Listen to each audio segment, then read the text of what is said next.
भक्तों, ओम नमः शिवाय, श्री शिवाय नमस्तुभ्यम, जय श्री महाकाल। भक्तों, क्या आपके भी घर में कोई ऐसा व्यक्ति है जिसका विवाह नहीं हो रहा है? उसके विवाह के लिए आप लोग अधिक प्रयास करके देख लिए, बहुत ज्यादा रिश्ते भी भेज के देख लिए, लेकिन ना सामने वाले घर से कोई रिप्लाई आता है। और अगर आपके सामने कोई रिश्ता आता भी है तो या तो आपका बच्चा मना कर देता है, लड़का हो या लड़की, और या तो आपको ही वो रिश्ता पसंद नहीं आता है। और क्या आपके जीवन में विवाह से रिलेटेड ये भी समस्या चल रही है कि जिस जोड़ा जोड़ी की अभी ताजा ताजा शादी हुई है उनके बीच में लड़ाइयां होती हैं, और कईयों के रिश्ते में तो यहाँ तक भी बात आ गई है डाइवोर्स तक। और आप लोग ये सोचते हैं कि मेरे घर का जो रिश्ता है वो बचा रहे, मैं इसके साथ जीवन बिताना चाहती हूँ, बस हमारे बीच में जो चीजें हैं वो सॉल्व हो जाए। तो भक्तों, अगर ये सारी समस्याएं आपके जीवन में चल रही हैं जो मैंने आपको बताई हैं, और विवाह से रिलेटेड जैसी भी समस्याएं हैं, जो भी अड़चने आती हैं, वो सारी की सारी आज के इस वीडियो में आपकी जो समस्या है वो समाधान मिलने वाला है आपको। क्योंकि गुरुदेव जी आज के इस वीडियो में इतने सुंदर से उपाय बताए, इतने प्यारे उपाय बताए हैं, जिनको अगर आप कर लेते हैं तो आपके विवाह वाले जीवन में, या जिनका विवाह नहीं हो रहा है उनका विवाह हो जाएगा, और जिसका विवाह हो गया है, कलेश होता है, वो सारे कलेश जड़ से खत्म हो जाएंगे। तो भक्तों, इस उपाय को कैसे करना है, कब करना है, पूरा एकदम मैं डिटेल में समझाऊंगा। बस मेरी आपसे यही दरखास्त है कि जो भी वक्त मेरी वीडियो सुन रहे हैं, बस गुरुदेव जी यही बोलते हैं कि जो भी आप सुनते हैं उसको लिख लीजिए करिए।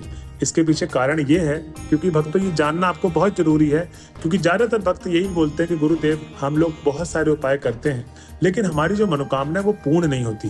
तब गुरुदेव जी को उनका निष्कर्ष निकला कि इनकी मनोकामना प्राप्त होती क्यों नहीं है। तो गुरुदेव जी बोलते हैं कि जितने भी आप सारे भक्त हैं, जो भी मेरी कथा सुनते हैं और जो टीवी में कथा सुन रहे हैं, यूट्यूब के माध्यम से कथा सुन रहे हैं, उनसे मेरी यही दरखास्त है कि जब भी आप सुने मेरे उपाय तो उसको आप कहीं पर लिख लीजिए करिए। क्योंकि ज्यादातर भक्त गलती यही हो रही है कि वो आधा अधूरा उपाय करते हैं या गलत तरीके से उपाय करते हैं, इसीलिए उनकी मनोकामना पूर्ण नहीं होती।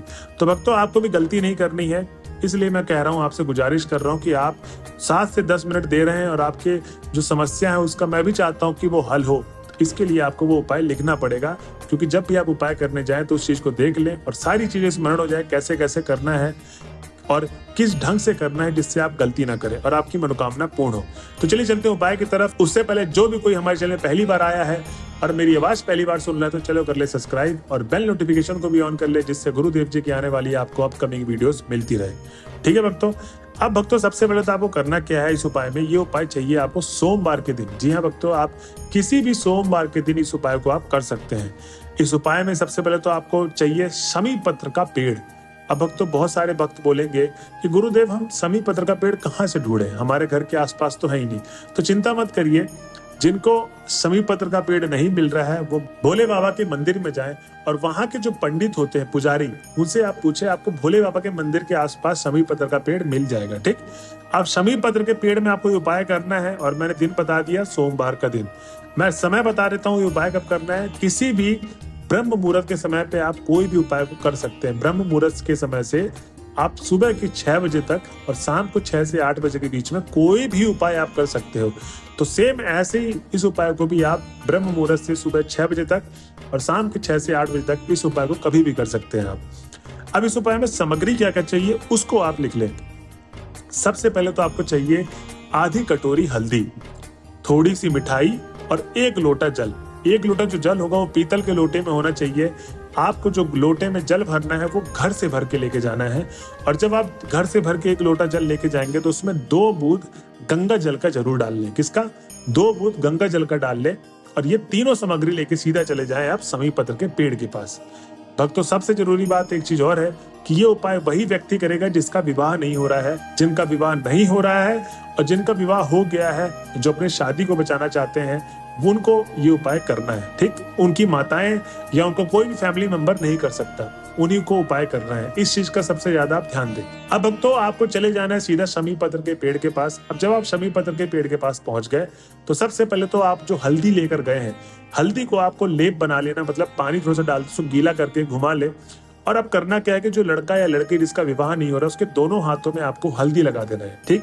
अब जब आपने हल्दी लगा दी तो दोनों हाथों में हल्दी लगाने के बाद सबसे पहले तो आपको करना यह है कि शमी पत्र का पेड़ में आपको 5 बार छापे लगाने हैं दोनों हाथ के। जी हाँ भक्तों, चाहे लड़का हो या लड़की, दोनों हाथों के छापे लगेंगे। ठीक। जैसे आपने देखा हो गृह प्रवेश में जो घर का सबसे बड़ा होता है, मालिक होता है, उसका पंजा, मतलब उसका जो छापा लगता है हल्दी का, ऐसे ही आपको शमी पत्र के पेड़ में भी दोनों हाथों के आपको छापे लगाने हैं। ठीक, जब आपने छाप लगा दी तो जो मैं 1 लोटा जल बोला था आपको ले जाने के लिए, घर से भरा हुआ और 2 गंगा जल का बूंद डला हुआ, वो आपको शमी पत्र के पेड़ में जल अर्पित करना है। ठीक, अब जब आप जल अर्पित कर देंगे तो शमी पत्र के पेड़ के आसपास की जो मिट्टी होगी, जो जड़ की मिट्टी होगी, ठीक, वो आपको मिट्टी को हल्की से उठा के अपने माथे पर तिलक के रूप में लगा लेना है। ठीक, अगर उनकी माताएं साथ में गई हैं तो वही शमी पत्र के जड़ की मिट्टी उठा के तिलक के रूप में अपने बेटा या बेटी के माथे पे लगा दें।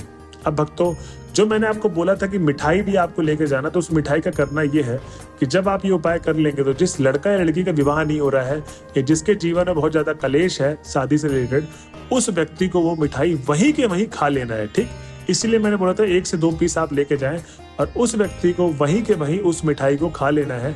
तो भक्तों, ये था पहला उपाय जो गुरुदेव जी बताते हैं और कहते हैं कि जो भी भक्त मेरे बताए गए उपाय को इस तरीके से कर लेता है, उसके जीवन में कभी भी कोई ऐसा समय काल आएगा ही नहीं कि जब उसके पति की लड़ाई होगी। हमेशा प्यार बना रहेगा।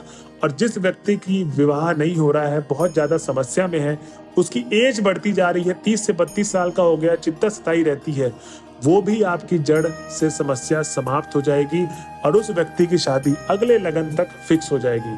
तो भक्तों, ये था गुरुदेव जी का पहला उपाय जो बताते हैं। अब हम चलते हैं अगले उपाय की तरफ जो गुरुदेव जी ने बताया है। इस उपाय में सबसे पहले तो आपको करना क्या है, आपको चाहिए 1 बेल पत्र की डंडी। अब जो 1 बेल पत्र की डंडी होगी वो ज्यादा बड़ी डंडी नहीं लेनी है, छोटी सी डंडी ले ले और उसके बाद 1 काली मिर्च और 1 लोटा जल। अब जो 1 लोटा जल होगा वो पीतल के लोटे में होना चाहिए और घर से भरा हुआ आपको वो जल लेके जाना है।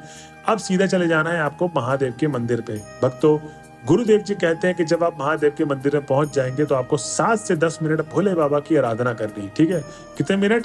7 से 10 मिनट भोले बाबा की आराधना करनी है। उसके बाद आपको करना क्या है कि जब आप आराधना कर लेंगे तो सबसे पहले तो आप जो उत्तर दिशा की तरफ मुख करके शिवलिंग के सामने बैठ जाए। आपको जो मुख है, जो आपका चेहरा है, वो उत्तर की दिशा की तरफ होना चाहिए और आपके जस्ट सामने शिवलिंग होनी चाहिए। ठीक, अब जो शिवलिंग का सामने वाला भाग दिख रहा है आपको, जस्ट उसके अपोजिट साइड में, मतलब शिवलिंग का जो आपको भाग दिख रहा है उसके जो पीछे वाले भाग में आपको वो बेल पत्र की डंडी और 1 काली मिर्च जो लेकर गए थे वो रख दे एक साथ। ठीक, उसके बाद जो 1 लोटा जल लेके गए थे, खड़े हो जाएं और खड़े होने के बाद आपको अपने दोनों हाथों को ऊंचा करना है और शिवलिंग के एकदम बीचों बीच, जो शिवलिंग का सबसे ऊपर वाला भाग होता है, बीचों बीच आपको जल अर्पित करना है। जैसे धारा बनाते हैं ना, वैसे ही आपको धार बनानी है शिवलिंग के ऊपर। जब आप जल अर्पित करेंगे, ये नहीं कि बूंद बूंद डालनी है या ये भी नहीं कि आपको एक साथ डाल देना है, आपको एक धार बनानी है। ठीक, जैसे झरना बहता है वैसे ही आपको 1 लोटे जल को आप अर्पित करेंगे शिवलिंग पर, तो आपको धार बना के वो 1 लोटा जल अर्पित करना है। और जो भी समस्या है आपकी उस व्यक्ति से रिलेटेड, जो बहुत ज्यादा आपको दुख तकलीफ दे रहा है, एकदम से शादी से पहले तो ऐसा कुछ था नहीं और आप शादी बजाना चाहते हैं अपनी, उस व्यक्ति के लिए भी आपको समस्या है और अपनी मनोकामना बोलते हैं जिसका विवाह नहीं हो रहा है, मतलब ये उपाय दोनों लोगों के लिए है। ये विवाह बने रहने के लिए उपाय है। जिसका विवाह नहीं हो रहा उसका विवाह के लिए, और जिसका विवाह हो गया है, दिक्कतें आ रही है, उनका विवाह जुड़े रहने के लिए। बहुत सुंदर से उपाय गुरुदेव जी ने बताया है।